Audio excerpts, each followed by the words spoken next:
नमस्कार, स्वागत आप सभी का संसद टीवी में। मैं हूं अनुराग पुनेठा आपके साथ।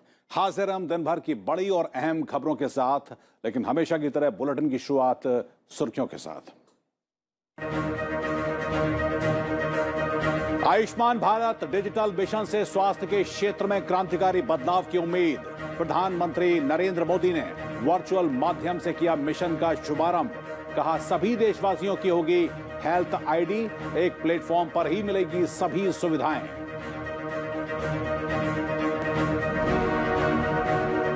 गैर कृषि क्षेत्र की नौकरियों में पिछले 7 साल के दौरान 29% की बढ़ोतरी। श्रम और रोजगार मंत्री भूपेंद्र यादव ने जारी की तिमाही रोजगार सर्वेक्षण की पहली रिपोर्ट। अप्रैल से जून के बीच में 9 चयनित क्षेत्रों में मिला रोजगार। 3 करोड़ 8 लाख आंकड़ों से योजनाएं बनाने में मिलेगी मदद।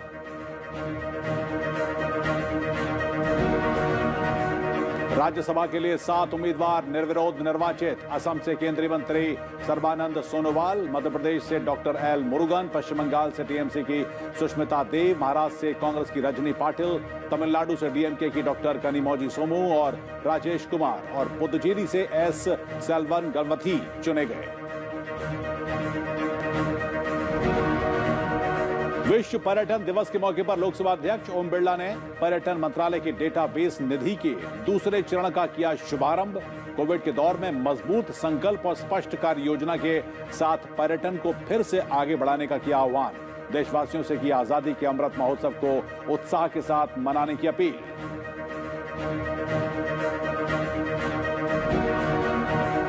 उत्तरी आंध्र प्रदेश और ओडिशा के दक्षिण तट से टकराने के बाद कमजोर पड़ा चक्रवाती तूफान गुलाब। महाराष्ट्र और तेलंगाना के कई इलाकों में भारी बारिश का अलर्ट।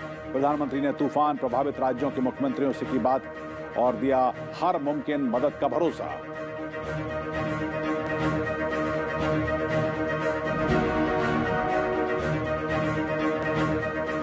सुर्खियों के बाद अब खबरें विस्तार से। 21वीं सदी में आज का दिन बेहद अहम है क्योंकि देश स्वास्थ्य के क्षेत्र में एक नए चरण में प्रवेश कर गया है।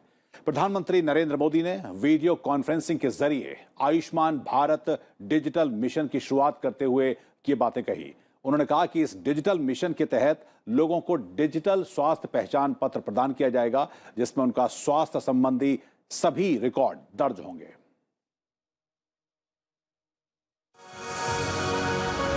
आयुष्मान भारत डिजिटल मिशन की शुरुआत करते हुए प्रधानमंत्री नरेंद्र मोदी ने कहा कि अब भारत में एक ऐसे स्वास्थ्य मॉडल पर काम जारी है जो समग्र और समावेशी हो। एक ऐसा मॉडल जिसमें बीमारी की स्थिति में इलाज सुलभ हो, सस्ता हो और उस तक सबकी पहुंच हो। प्रधानमंत्री ने कहा कि आयुष्मान भारत डिजिटल मिशन में स्वास्थ्य सुविधाओं के क्षेत्र में क्रांतिकारी बदलाव लाने की ताकत है। ये मिशन देश के गरीब और मध्यम वर्ग के इलाज में होने वाली जो दिक्कतें हैं, उन दिक्कतों को दूर करने में बहुत बड़ी भूमिका निभाएगा।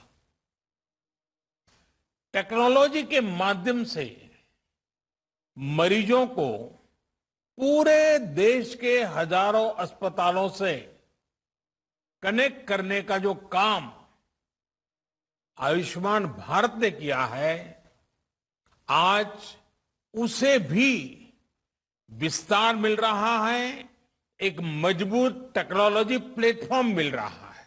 प्रधानमंत्री ने कहा कि डिजिटल आधारभूत अवसंरचना राशन से लेकर प्रशासन तक को तेज, पारदर्शी तरीके से सामान्य भारतीय तक पहुंचा रही है। डिजिटल इंडिया अभियान ने भारत के सामान्य मानवी को डिजिटल टेक्नोलॉजी से कनेक्ट करके देश की ताकत अनेक गुना बढ़ा दी है। प्रधानमंत्री ने कहा कि स्वास्थ्य क्षेत्र में बदलाव लाने के लिए चिकित्सा शिक्षा में भी अभूतपूर्व सुधार हो रहे हैं। बीमारी पूरे परिवार को गरीबी के कुचक्र से बाहर नहीं आने देती है और इसलिए आयुष्मान भारत सहित हेल्थ केयर से जुड़े जो भी समाधान सरकार सामने ला रही है, वो देश के वर्तमान और भविष्य में एक बहुत बड़ा निवेश है। प्रधानमंत्री ने कहा कि आयुष्मान भारत डिजिटल मिशन के तहत सभी नागरिकों को एक डिजिटल हेल्थ आईडी कार्ड भी मिलेगा। हर नागरिक का हेल्थ रिकॉर्ड डिजिटली सुरक्षित रहेगा।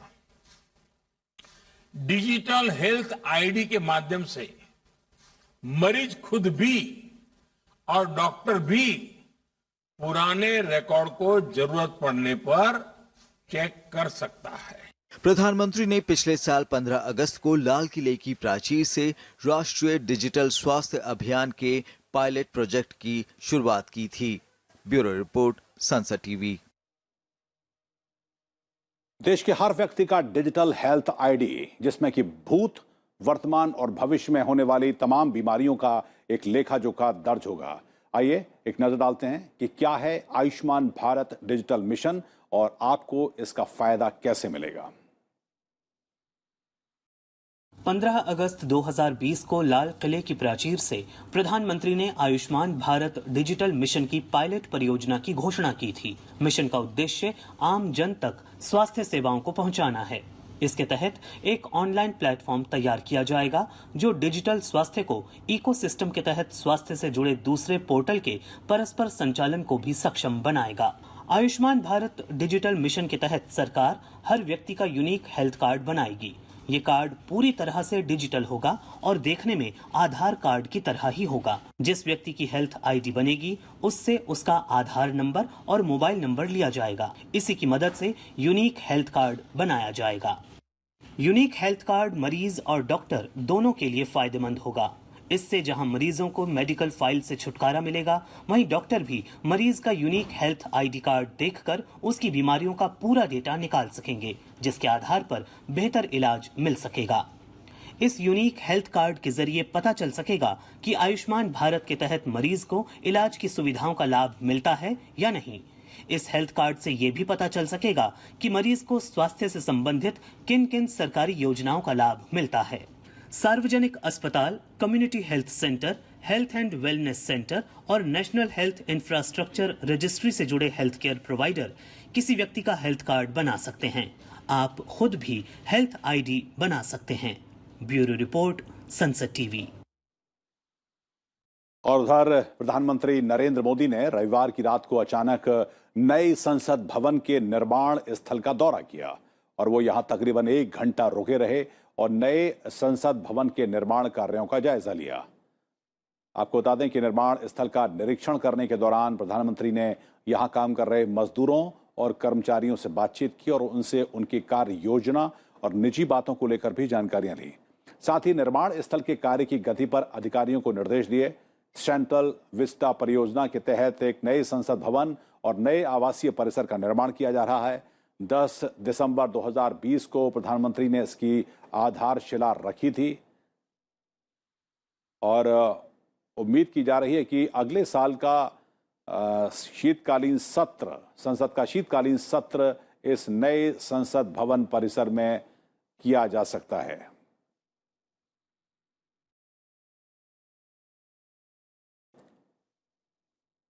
गैर कृषि क्षेत्र की नौकरियों में पिछले 7 साल के दौरान 29% की बढ़ोतरी हुई है और इसमें मैन्युफैक्चरिंग का हिस्सा लगभग 41% है। इसके बाद शिक्षा का हिस्सा 22% और स्वास्थ्य का 8% है। व्यापार के साथ साथ आईटी और बीपीओ में कामगारों की कुल संख्या का 7% हिस्सा लगा हुआ है। केंद्रीय श्रम और रोजगार मंत्री भूपेंद्र यादव ने रोजगार देने वाली गैर कृषि इकाइयों में रोजगार सर्वेक्षण की पहली रिपोर्ट जारी की है और इससे सरकार को योजनाएं बनाने और उनको लागू करने के लिए पुख्ता आंकड़े उपलब्ध हो पाएंगे। केंद्र सरकार ने संगठित और असंगठित क्षेत्र में रोजगार सर्वेक्षण की पहली तिमाही रिपोर्ट जारी की है। 10 से अधिक कर्मचारियों को रोजगार देने वाली गैर कृषि इकाइयों में इस साल अप्रैल से जून के बीच 3 करोड़ 8 लाख लोगों को रोजगार मिला है। साल 2013-14 के मुकाबले इसमें 29% की वृद्धि दर्ज की गई है। इस रिपोर्ट में गैर कृषि क्षेत्र के 9 उद्योगों की इकाइयों को शामिल किया गया है। इनमें विनिर्माण, निर्माण, व्यापार, परिवहन, शिक्षा, स्वास्थ्य, आवास और होटल, आईटी, बीपीओ और वित्तीय सेवाएं शामिल हैं। रिपोर्ट के अनुसार अप्रैल से जून के बीच रोजगार के अवसर मुहैया कराने में आईटी और बीपीओ क्षेत्र में सर्वाधिक 152% की वृद्धि दर्ज की गई है। स्वास्थ्य में 77%, शिक्षा में 39% का इजाफा हुआ है। विनिर्माण क्षेत्र में 22%, परिवहन में 68% और निर्माण में 42% बढ़ोतरी हुई है। वित्तीय सेवाओं में 48% के रोजगार में वृद्धि देखी गई है। व्यापार में 25%, आवास और होटल क्षेत्र में 13% की गिरावट आई है। रिपोर्ट में कहा गया है कि रोजगार में महिलाओं की हिस्सेदारी 29% है, जो पहले 31% से थोड़ी कम थी। इन 9 क्षेत्रों में कामगार कार्यबल का 88% रेगुलर वर्कर है। निर्माण क्षेत्र में 18% कर्मचारी संविदा कर्मचारी हैं और 13% अंशकालिक कर्मचारी हैं। लगभग 90% प्रतिष्ठान 100 से कम श्रमिकों के साथ काम करते हैं। लगभग 18% प्रतिष्ठानों में ऑन जॉब ट्रेनिंग की व्यवस्था है। ब्यूरो रिपोर्ट, संसद टीवी। और बात अब राज्यसभा के उपचुनावों की।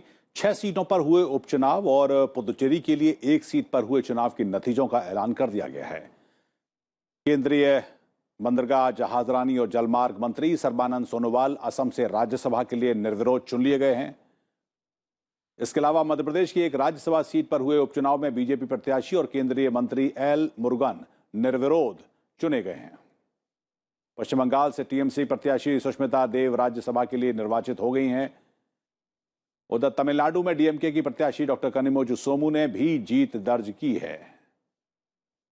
तमिलनाडु से ही डीएमके प्रत्याशी राजेश कुमार ने भी राज्यसभा के लिए चुनाव जीत लिया है। और उधर महाराष्ट्र से कांग्रेस के उम्मीदवार रजनी पाटिल को राज्यसभा के लिए निर्वाचित कर लिया गया है। पार्टी सांसद राजीव सातव की कोविड से मृत्यु की वजह से यहां पर उपचुनाव कराया गया। उधर पुदुचेरी से राज्यसभा के लिए बीजेपी प्रत्याशी एस सेल्वनगन बथी भी निर्विरोध निर्वाचित हो गए हैं। और आज विश्व पर्यटन दिवस है। इस मौके पर पर्यटन मंत्रालय के डेटाबेस निधि के दूसरे चरण का लोकसभा अध्यक्ष ओम बिरला ने शुभारंभ किया। इस मौके पर लोकसभा अध्यक्ष ने देश की अनूठी और समृद्ध सांस्कृतिक विरासत के साथ साथ पर्यटन की अपार संभावनाओं पर चर्चा की। लोकसभा अध्यक्ष ने देशवासियों से आजादी के अमृत महोत्सव को उत्साह के साथ मनाने की अपील भी की। कार्यक्रम में लोकसभा अध्यक्ष के साथ साथ केंद्रीय पर्यटन मंत्री जी किशन रेड्डी, पर्यटन राज्य मंत्री श्रीपाद नायक भी मौजूद रहे। विश्व पर्यटन दिवस पर आयोजित एक कार्यक्रम में लोकसभा अध्यक्ष ओम बिरला ने पर्यटन मंत्रालय के राष्ट्रीय व आतिथ्य सत्कार उद्योग के समेकित डेटाबेस निधि के दूसरे चरण का शुभारंभ किया। कार्यक्रम को संबोधित करते हुए लोकसभा अध्यक्ष ने कहा कि भारत विश्व की सबसे पुरानी सभ्यताओं में से एक है। हमारे देश की अनूठी और समृद्ध सांस्कृतिक विरासत एवं भौगोलिक विविधता पूरे विश्व से पर्यटकों को आकर्षित करती है। इसलिए हमें कोविड के इस दौर में मजबूत संकल्प और स्पष्ट कार्य योजना के साथ फिर से आगे बढ़ना होगा। हमें पर्यटन क्षेत्र के अंदर आगे बहुत विकास की संभावना है। हमें नए क्षेत्र ढूंढने चाहिए। पर्यावरण की दृष्टि से भारत सबसे अच्छा देश हो सकता है। आध्यात्मिक शिक्षा और विशेष रूप से जब मैं देखता हूं आज की तारीख में मेडिकल टूरिज्म के रूप में भारत दुनिया का सबसे बड़ा भाव हो सकता है। लोकसभा अध्यक्ष ओम बिरला ने देशवासियों से आजादी के अमृत महोत्सव को उत्साह के साथ मनाने की अपील की। आज जब मैं देख रहा था तो सरदार वल्लभ भाई पटेल की आदमकद मूर्ति जो केवड़िया गुजरात में एक ऐसा स्थान डेवलप किया जहां पर हमें समृद्ध भारत का इतिहास भी पता चलता है, जहां पर हमारी नदी, हमारी प्राकृतिक सौंदर्य है। और विशेष रूप से वहां मैंने देखा कि किस तरीके से उस आदिवासी इलाके के अंदर आदिवासी नौजवान और युवतियां किलोमीटर दूर से आकर उस पर्यटन क्षेत्र में काम करती है। तो एक क्षेत्र को कैसे डेवलप किया जा सकता है, ऐसे कई उदाहरण हमारे माननीय प्रधानमंत्री जी ने इस देश में की हैं। गौरतलब है कि वैश्विक पर्यटन के माध्यम से सामाजिक, सांस्कृतिक, राजनीतिक और आर्थिक मूल्यों को बढ़ाने और आपसी समझ को विकसित करने के उद्देश्य से हर साल 27 सितंबर को विश्व पर्यटन दिवस मनाया जाता है। साल 1980 में संयुक्त राष्ट्र विश्व पर्यटन संगठन ने इसकी शुरुआत की थी। ब्यूरो रिपोर्ट, संसद टीवी। उधर उपराष्ट्रपति एम वेंकैया नायडू ने कहा है कि सुरक्षा बलों को इंफॉर्मेशन और साइबर युद्ध जैसे नए क्षेत्रों में महारत हासिल करने के लिए तैयार रहना चाहिए। उपराष्ट्रपति ने जैसलमेर में सेना के कार्यक्रम में ये बात कही। उपराष्ट्रपति ने कहा कि भारत के अंदरूनी मामले में किसी बाहरी देश का दखल बर्दाश्त नहीं किया जा सकता है। इस मौके पर लोंगोवाला युद्ध में हिस्सा लेने वाले बीएसएफ के भैरों सिंह को उपराष्ट्रपति ने सम्मानित भी किया। उपराष्ट्रपति एम वेंकैया नायडू ने कहा है कि बीएसएफ ने सीमा पार से हो रही नापाक कोशिशों पर हमेशा ही पैनी नजर रखी है, जिससे आतंकवाद, घुसपैठ और ड्रग्स की तस्करी जैसी देश विरोधी गतिविधियों को नाकाम किया गया है। सीमावर्ती जिलों में नस्ली पदार्थों की तस्करी से इन इलाकों में अस्थिरता और अशांति फैलाने का प्रयास सीमा पार से होते रहा है। इसी में आपकी सजगता ही देश को इन खतरों से निरापद करती है। उपराष्ट्रपति जैसलमेर में बीएसएफ की ओर से आयोजित प्रहरी सम्मेलन में शिरकत करने पहुंचे थे, जहां उन्हें बीएसएफ की ओर से गार्ड ऑफ ऑनर दिया गया। उपराष्ट्रपति ने बीएसएफ के जवानों और महिला यूनिट से मुलाकात कर उनका हौसला बढ़ाया। देश की सुरक्षा बलों में महिलाओं का भागीदारी बढ़ी है और बढ़ना चाहिए। सरकार इसके लिए वचनबद्ध है। इससे पहले उपराष्ट्रपति ने जैसलमेर वॉर म्यूजियम जाकर शहीदों को श्रद्धांजलि दी और म्यूजियम में रखे गए युद्ध में इस्तेमाल हुए हथियारों और चित्रों को देखा। उपराष्ट्रपति ने इस मौके पर सेना के अधिकारियों और जवानों को संबोधित किया। उन्होंने कहा कि देश में शांति के लिए सेना का अहम योगदान है। उन्होंने कहा कि हमारे देश को अस्थिर करने की पड़ोसी देश की साजिश और अंदरूनी मामलों में बाहरी दखल को बर्दाश्त नहीं किया जाएगा। Our neighbor is abetting, aiding, funding, training terrorism. They don't want us to live in peace. That's why we have to give it back to them and teach them a fitting lesson and then tell them you mind your business. उपराष्ट्रपति M Venkaiah Naidu रविवार को जैसलमेर पहुंचे थे। यात्रा की शुरुआत उन्होंने प्रसिद्ध तनोट माता मंदिर के दर्शन से की। मंदिर में उपराष्ट्रपति ने अपनी पत्नी उषा नायडू के साथ तनोट माता की पूजा अर्चना की। उन्होंने तनोट स्थित विजय स्तंभ पर वीर सैनिकों की स्मृति में फूल माला अर्पित कर उन्हें श्रद्धांजलि दी। उपराष्ट्रपति ने लोंगेवाला युद्ध स्थल का भी दौरा किया, जहां उन्हें 1971 के लोंगेवाला युद्ध के बारे में जानकारी दी गई। नव विक्रम सिंह, संसद टीवी, जैसलमेर। फिलहाल वक्त तो चला एक छोटे से ब्रेक का। ब्रेक के बाद भी आपको देश और दुनिया की खबरों से कराएंगे रूबरू। आप बने रहिए हमारे साथ।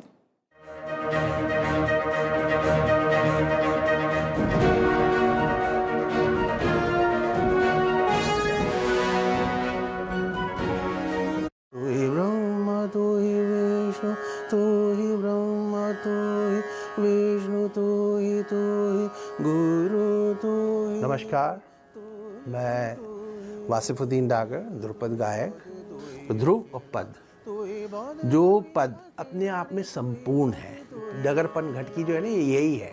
जो गला है ना, ये इधर से खाना है, इधर से पीना है, इधर से ही बोलना है, इधर से ही सब कुछ आना है। विष्णु तू ही गुरु तू ही तू ही।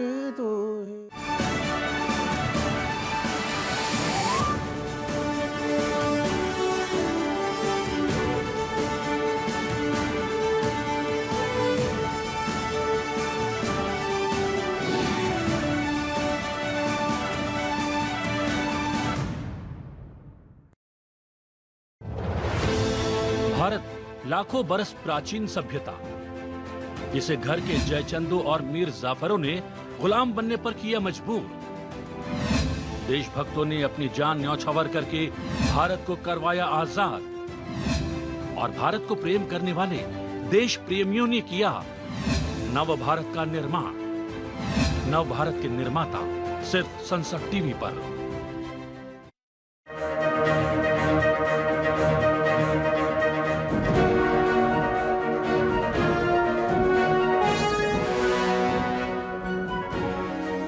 ब्रेक के बाद स्वागत है आप सभी का। और अब वक्त हो चला है राज्यों से जुड़ी हुई अहम खबरों को जानने का।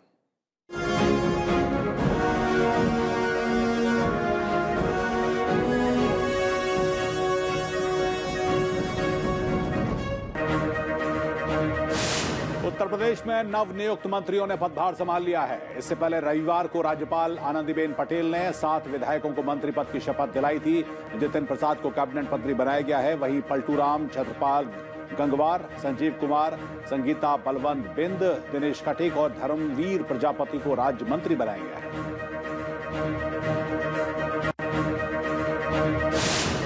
पंजाब में भी शपथ ग्रहण के बाद मंत्रियों ने कार्यभार संभाल लिया है। रविवार को राज्यपाल बनवारी लाल पुरोहित ने 15 मंत्रियों को पद और गोपनीयता की शपथ दिलाई थी।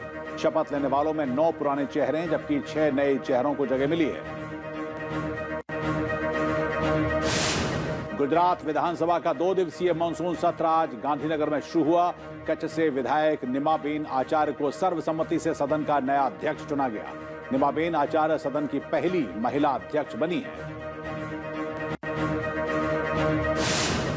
गोवा के पूर्व मुख्यमंत्री और कांग्रेस के सीनियर लीडर लुइजिनो फलेरो ने कांग्रेस छोड़ दी है और राज्य के एआईसीसी प्रभारी दिनेश गुंडूराव ने इसकी पुष्टि कर दी है। इससे पहले उन्होंने आज विधायक पद से इस्तीफा दिया था। केंद्रीय कानून मंत्री किरण रिजिजू ने अहमदाबाद में स्पोर्ट्स आर्बिट्रेशन सेंटर का उद्घाटन किया। खेल में विवादों को सौहार्दपूर्ण तरीके से फास्ट ट्रैक करने के लिए इसे एक स्वतंत्र निकाय बनाया गया है। केंद्रीय मंत्री अनुराग सिंह ठाकुर ने आज गांगरबल जम्मू कश्मीर के पंचायत प्रतिनिधियों, बीडीसी, डीडीसी के साथ समीक्षा बैठक की। अनुराग ठाकुर ने उनकी मांगों को सुना और विकास कार्यों को सुचारू रूप से चलाने के लिए उनके प्रयासों की सराहना की।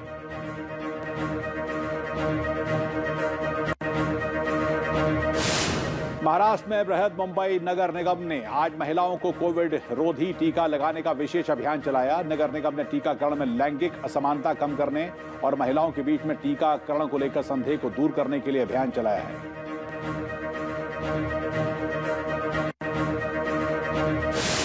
हिमाचल प्रदेश में कक्षा 9वीं से 12वीं के लिए स्कूल फिर से खुल गए हैं। कक्षा 10वीं और 12वीं के छात्र सप्ताह के पहले 3 दिन, जबकि कक्षा 9वीं और 11वीं के छात्र सप्ताह के आखिरी 3 दिन स्कूल में आएंगे। वहीं 8वीं तक की कक्षाओं के लिए ऑनलाइन पढ़ाई और परीक्षाएं जारी रहेंगी।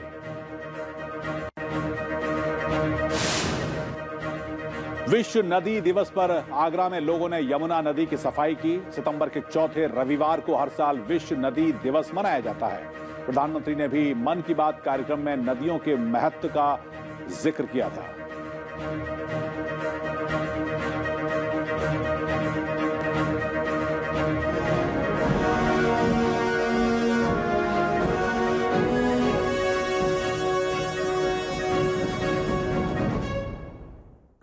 बीजेपी के प्रतिनिधि मंडल ने आज भवानीपुर में पार्टी के प्रचार अभियान के दौरान पार्टी नेताओं से हाथापाई को लेकर कोलकाता में मुख्य चुनाव अधिकारी से मुलाकात की। बीजेपी ने कहा कि भवानीपुर में आतंक का माहौल फैलाने के लिए बीजेपी सांसद अर्जुन सिंह और राष्ट्रीय उपाध्यक्ष दिलीप घोष पर हमला किया गया। उन्होंने मांग की कि चुनाव प्रक्रिया पूरी होने तक पूरे भवानीपुर में धारा 144 लागू कर दी जानी चाहिए। मतदान केंद्रों के अंदर और बाहर केंद्रीय पुलिस बल के कर्मियों को तैनात किया जाना चाहिए। मतदान केंद्रों की सीसीटीवी से निगरानी की जाए। चुनाव आयोग ने पश्चिम बंगाल सरकार से इस बारे में रिपोर्ट मांगी है। भवानीपुर से मुख्यमंत्री ममता बनर्जी के खिलाफ प्रियंका टिबेरवाल चुनाव लड़ रही हैं। यहां 30 सितंबर को उपचुनाव होना है, जिसके लिए प्रचार का आज आखिरी दिन था।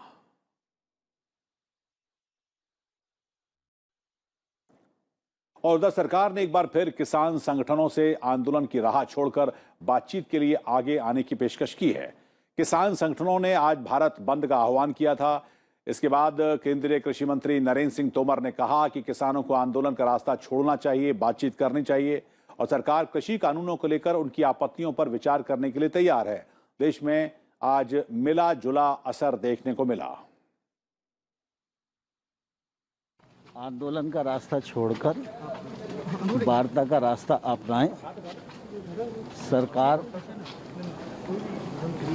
उनके द्वारा बताई गई आपत्ति पर विचार करने के लिए तैयार है और इससे पहले भी कई बार बात हो चुकी है, लेकिन इसके बाद भी अगर उन्हें लगता है कोई बात बची है तो जरूर सरकार बात करेगी। उधर चक्रवाती तूफान गुलाब उत्तरी आंध्र प्रदेश और ओडिशा के दक्षिणी तट से टकराने के बाद कमजोर पड़ गया है। तूफान पश्चिमी दिशा की ओर बढ़ रहा है। इसके प्रभाव से अगले 2 दिनों तक आंध्र प्रदेश और ओडिशा से सटे हुए कई राज्यों में तेज बारिश होने की संभावना है। तेलंगाना के कई हिस्सों में सोमवार को बारिश हुई। आईएमडी ने चेतावनी दी है कि अगले 48 घंटों में राज्य के विभिन्न जिलों में भारी बारिश की संभावना है। ओडिशा सरकार ने बताया कि और कहा है कि चक्रवात गुलाब का राज्य पर ज्यादा प्रभाव नहीं पड़ा है, लेकिन गजपति, कोरापुट और मलकानगिरी जिलों के कुछ स्थानों पर भूस्खलन और पेड़ों के उखड़ने की वजह से सड़क संपर्क बाधित हुआ है। प्रधानमंत्री नरेंद्र मोदी ने रविवार को ओडिशा के मुख्यमंत्री नवीन पटनायक और आंध्र प्रदेश के मुख्यमंत्री वाईएस जगनमोहन रेड्डी से बातचीत की थी और चक्रवाती तूफान गुलाब से निपटने में केंद्र की ओर से मदद का भरोसा दिया था। अब अंतर्राष्ट्रीय खबर, जर्मनी के संसदीय चुनाव में कांटे की टक्कर के बाद मध्य वामपंथी दल सोशल डेमोक्रेट्स सबसे बड़ी पार्टी बनकर उभरी है। चुनाव परिणाम करीब 16 साल से जर्मन की चांसलर रही एंजेला मर्केल के लिए एक झटका माना जा रहा है। उनकी पार्टी मध्य दक्षिणपंथी दल यूनियन ब्लॉक दूसरे नंबर पर आई है। चुनाव अधिकारियों के मुताबिक सभी 299 निर्वाचन क्षेत्रों की गिनती से पता चलता है कि सोशल डेमोक्रेट्स को करीब 26% वोट मिले हैं। यूनियन ब्लॉक के हिस्से में 24.1% वोट आए हैं। ग्रीन्स पार्टी को 14.8% और लिबरल फ्री डेमोक्रेट्स को 11.5% मत मिले हैं। सोशल डेमोक्रेटिक पार्टी के नेता ओलाफ स्कॉल्स ने कहा कि वे क्रिसमस से पहले गठबंधन सरकार बना लेंगे। हालांकि क्रिश्चियन सोशल यूनियन के नेता एरमेन लाशे ने कहा कि वो भी सरकार बनाने की कोशिश करेंगे। उधर आइसलैंड में हुए चुनाव में महिलाओं का बोलबाला रहा है। यहां मतदाताओं ने महिलाओं की बहुमत वाली संसद को चुना है, जो कि उत्तरी अटलांटिक के इस द्वीप राष्ट्र में लैंगिक समानता के लिए एक मील का पत्थर है। आइसलैंड की 63 सदस्यीय संसद अल्थिंग में 30 सीटों पर सफलता हासिल की है। प्रधानमंत्री कैटरीन जैकडॉटर के नेतृत्व वाली निवर्तमान गठबंधन सरकार में 3 दलों ने शनिवार को हुए मतदान में कुल 37 सीटों पर विजय हासिल की।